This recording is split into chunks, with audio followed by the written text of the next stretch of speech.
কংগ্ৰেছ মানে হৈছে দুৰ্নীতি ভ্ৰষ্টাচাৰী দল। কংগ্ৰেছ মানে বাংলাদেশী ৰক্ষক। কংগ্ৰেছ মানে আমাৰ খিলঞ্জীয়া মানুহৰ নামঘৰ সত্ৰ ভূমি দখল কৰা। কংগ্ৰেছ মানে কি হৈছে? কংগ্ৰেছে এতিয়া কি একেলোকৰ সভাত বাংলাদেশৰ ৰাষ্ট্ৰীয় সংগীত গায়, যিটো ৰাষ্ট্ৰীয় সংগীত কি আমাৰ অসমৰ জাতীয় সংগীত, ভাৰতবৰ্ষৰ ৰাষ্ট্ৰীয় সংগীতক অপমান কৰা এটা বাংলাদেশী পাৰ্টি। আমাৰ মাননীয় কৰ্মদক্ষ আমাৰ ৰাজ্যিক বিজেপিৰ সন্মানীয় সভাপতি দিলীপ শইকীয়া ডাঙৰীয়াৰ নেতৃত্বত আমি সমগ্ৰ ৰাজ্যজুৰি আমাৰ ভাৰতীয় জনতা পাৰ্টি অসম প্ৰদেশে জিলাই জিলাই গাঁৱে গাঁৱে আমাৰ সাংগঠনিক কাৰ্যসূচী শক্তিশালী এটা সাংগঠনিক দিশত শক্তিশালী এটা সবল স্থিতি লৈ আমি কাম কৰিছোঁ। আমাৰ নতুন প্ৰজন্মক যিটো দায়িত্ব দিছে মাননীয় সভাপতি দিলীপ শইকীয়া ডাঙৰীয়াই, আমি এইকাৰণে আজি ধেমাজি জিলাৰ আমাৰ ৰঞ্জিত দাইৰ নেতৃত্বত আজি 9টা মণ্ডলৰ সভাপতি ইয়াত নিয়োগ কৰা হৈছে, দায়িত্ব অৰ্পণ কৰা হৈছে। একেলোকক আমি আমাৰ ফালৰ পৰা শুভেচ্ছা জনাইছোঁ। আগন্তুক দিনত ধেমাজি জিলাৰ সন্মানীয় সভানেত্ৰী ৰূপা কামান ডাঙৰীয়ানীৰ নেতৃত্বত আমাৰ এই সন্মানীয় মণ্ডল সভাপতিসকলে গাঁৱে গাঁৱে এটা সাংগঠনিক শক্তি বেটি তৈয়াৰ কৰিবলৈ আমাৰ আজি কিছু আমাৰ আলোচনা হৈছে আৰু একেলোককো আমাৰ ৰঞ্জিত দাই ডাঙৰীয়াৰ নেতৃত্বত একেলোকক সম্বৰ্ধনা জনোৱা হৈছে। আৰু আমি এটা কথা স্পষ্ট, আমাৰ এইবাৰ জনজাতি মৰ্চা সমগ্ৰ ৰাজ্যজুৰি এনেধৰণে আমাৰ শক্তিশালী এটা স্থিতি গ্ৰহণ কৰা হ'ব।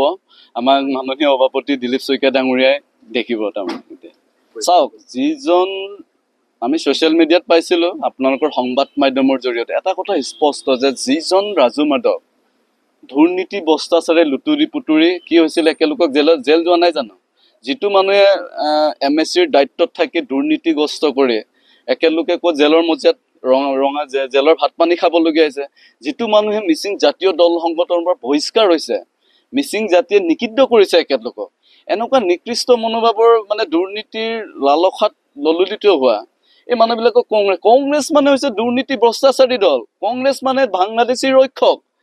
কংগ্ৰেছ মানে আমাৰ খিলঞ্জীয়া মানুহৰ নামঘৰ সত্ৰ ভূমি দখল কৰা, আমাৰ ট্ৰাইবেল বেল্ট এণ্ড ব্লকৰ মাটি দখল কৰা, কাটাতাৰ পাৰ কৰি অহা। কংগ্ৰেছ মানে কি হৈছে? কংগ্ৰেছে এতিয়া কি একেলোকৰ সভাত বাংলাদেশৰ ৰাষ্ট্ৰীয় সংগীত গায়, যিটো ৰাষ্ট্ৰীয় সংগীতক কি আমাৰ অসমৰ জাতীয় সংগীত, ভাৰতবৰ্ষৰ ৰাষ্ট্ৰীয় সংগীতক অপমান কৰা এটা বাংলাদেশী পাৰ্টি। এই পাৰ্টিটোৰ লগত এনেধৰণৰ ৰাজু মাধৱ নিচিনা জাতিটোৰ গাদ্দাৰি কৰা, দুৰ্নীতিত লুতুৰি পুতুৰি খোৱা, জনকল্যাণমূলক আঁচনি আত্মসাৎ কৰা এনেধৰণৰ নিকৃষ্ট মানুহবিলাক কাইলৈ জোনাই কোনো কি নেতৃত্ব দিব? কাইলৈ আমাৰ জোনাই বাকী ৰাইজে কি ইমান বুৰ্বক নহয়। আমাৰ মাননীয় পূৰ্বৰ কৰ্মদক্ষ এজন বিধায়ক ভুৱন পেগু ডাঙৰীয়া অলৰেডি আছে আৰু কিমান কাম কৰি আছে। আপোনালোকে ধেমাজিত ৰাষ্ট্ৰীয় ঘাইপথ চাওক, 4 লেনযুক্ত, কোনোদিনে কংগ্ৰেছ চৰকাৰে চিন্তা কৰিব পৰা নাছিলে। কংগ্ৰেছে কি কৰিলে? কংগ্ৰেছে অকল আমাৰ জনজাতি মানুহসকলক ভোট বেংকৰ স্বাৰ্থত ব্যৱহাৰ কৰিলে, আমাৰ সাংবিধানিক অধিকাৰবিলাক খতম কৰি দিলে। কংগ্ৰেছে কি কৰিলে? জনজাতি সদ্যোগিত অঞ্চলবিলাক প্ৰক্ষিপ্ত 25 বছৰ দেখা নাছিলে। আজি কিন্তু ভাৰতৰ প্ৰধানমন্ত্ৰী নৰেন্দ্ৰ মোদী ডাঙৰীয়াৰ নেতৃত্বত, কৰ্মদক্ষ আমাৰ মাননীয় হিমন্ত বিশ্ব শৰ্মা ডাঙৰীয়াৰ নেতৃত্বত আজি গাঁৱে গাঁৱে প্ৰক্ষিপ্ত কি দেখি গৈছে, আজি দলং দেখি গৈছে। আজি জনৰ যিটো আন্তঃগাঁথনি, আমাৰ জনসংযোগ ব্যৱস্থা, গাঁৱত আজি শিক্ষাৰ পৰিৱৰ্তন ঘটিছে। আজি ধেমাজিত হস্পিটেল হৈছে, আজি চিকিৎসা মহাবিদ্যালয়। আজি কংগ্ৰেছে এইবোৰ কথা চিন্তা কৰিছিলে নেকি? আমাৰ ইয়াত কৰ্মদক্ষ যিজন আমাৰ ধেমাজিৰ মাননীয় বিধায়ক ৰনোজ পেগু ডাঙৰীয়াৰ নেতৃত্বত একেটা শিক্ষামন্ত্ৰীৰ দায়িত্বত থাকি কেনেধৰণে গোটেই অসমখনক এটা সবল নেতৃত্ব দিছে। আপোনালোকে দেখিছে কংগ্ৰেছত এনেকুৱা নেতা আছে নেকি বাৰু? আপোনালোকে কওকচোন। কংগ্ৰেছত এচাম দুৰন্দৰ দুৰ্নীতি ভ্ৰষ্টাচাৰ দালালি লুটি পুটি খোৱা এই মানুহবিলাকে কংগ্ৰেছত এতিয়া কি বুলি ৰাইজৰ মাজত এতিয়া বিচাৰ কৰিব? কি বুলি ৰাইজৰ মাজৰ ওচৰত যাব একেলোকে? যি কংগ্ৰেছলে 65 বছৰ ৰাজত্ব কৰি, মোক বাৰে বাৰে কথাটো কৈছো যে কংগ্ৰেছে অকল মিয়া বাংলাদেশী একেলোকক লৈ এতিয়া অকল চৰকাৰ গঠন কৰা সপোন দিছে। একেলোকক খিলঞ্জীয়া মানুহৰ সৈতে উৎখাত কৰি দিছে। একেলোকে বড়ো মানুহৰ মাজত সোমাব নোৱাৰে, একেলোকে কছাৰী মানুহৰ মাজত সোমাব নোৱাৰে, একেলোকে মিচিং মানুহৰ মাজত সোণোৱাল বাকী ৰাইজৰ মাজত সোমাব নোৱাৰে। একেলোকৰ সাংগঠনিক ভেটি নাই। আজি ভাৰতীয় জনতা পাৰ্টিৰ প্ৰতিটো মৰ্চাৰ যেনেধৰণে আমাৰ বুথ পৰ্যায়ৰ পৰা মণ্ডল পৰ্যায়ৰ পৰা শক্তিশালী যি ভেটি, এই ভেটিত একেলোকে তছনছ ইতিমধ্যে হৈছে। এওঁলোকে ঢেৰ ৰাজনীতি কৰিব বিচাৰে, ঢেৰ ৰাজনীতি। এতিয়া জুবিন দাক লৈ ৰাজনীতিটো কৰিব বিচাৰি আছে, কিন্তু খতম। জুবিন দাটো এতিয়া ন্যায় পাবই।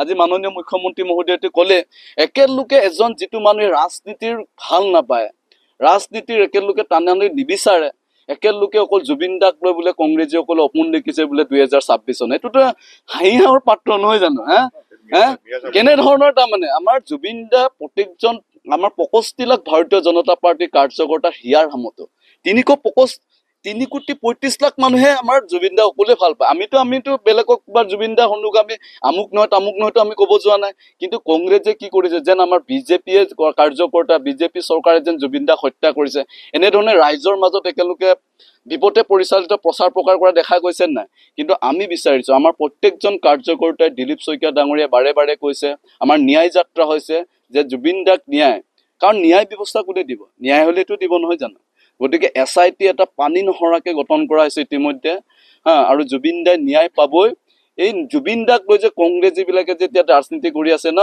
অখিল গগৈ এই কিবা এনেকুৱা ভুৱা জাতীয়তাবাদ দেখায় আৰু কি আছিলে এটা এই ক্লাব পাৰ্টি যে গঠন কৰিছে জাতীয় পৰিষদ লুৰিন জ্যোতি নিজকে একদম পুৰা ভুৱা জাতীয়তাবাদৰ মানে একটা পৃষ্ঠা দেখুৱায় মানুহৰ মাজতে একদম নিজকে এই ভুৱা জাতীয়তাবাদী মানুহবিলাকে মই এটা কথা আপোনালোকক ক'ব বিচাৰিছো ইয়াত লুৰিন জ্যোতি গগৈ অখিল গগৈ নিচিনা এই 2 নম্বৰী দগাবাজ মানুহবিলাক নিজকে ভুৱা জাতীয়তাবাদ আৰু ভুৱা নিজকে জাতীয়তাবাদ বুলি নিজকে দবজা কৰি পুৰা মানুহবিলাক এই 855 জন শহীদক হত্যা কৰা বাংলাদেশী পাৰ্টি এই কংগ্ৰেছ দলত কেলে এওঁলোকে তাত একদম ভৰিত ধৰে ৰাহুল গান্ধী ডাঙৰীয়াৰ ভৰিত ধৰে গৌৰৱ গগৈ ডাঙৰীয়াৰ যিটো মানুহে গোটেই অসমৰ হিষ্ট্ৰীৰ বিষয়ে নাজানে এই মানুহবিলাকৰ ভৰিত ধৰি একেলোকে বুকুচা দুটি মানে কি 26ত অপোন এইটো আকাশত চাং ফটা কথা গতিকে ভাজপা বিজেপি চৰকাৰ আগন্তুক দিনত শক্তিশালীভাৱে 2026ত আকৌ পুনৰবাৰ চৰকাৰ গঠন হ'ব খিলঞ্জীয়াৰ চৰকাৰ ইয়াত প্ৰতিষ্ঠা হ'ব পুনৰবাৰ অসমৰ ৰাজ্যে মাননীয় মুখ্যমন্ত্ৰী কৰ্মদক্ষ মুখ্যমন্ত্ৰী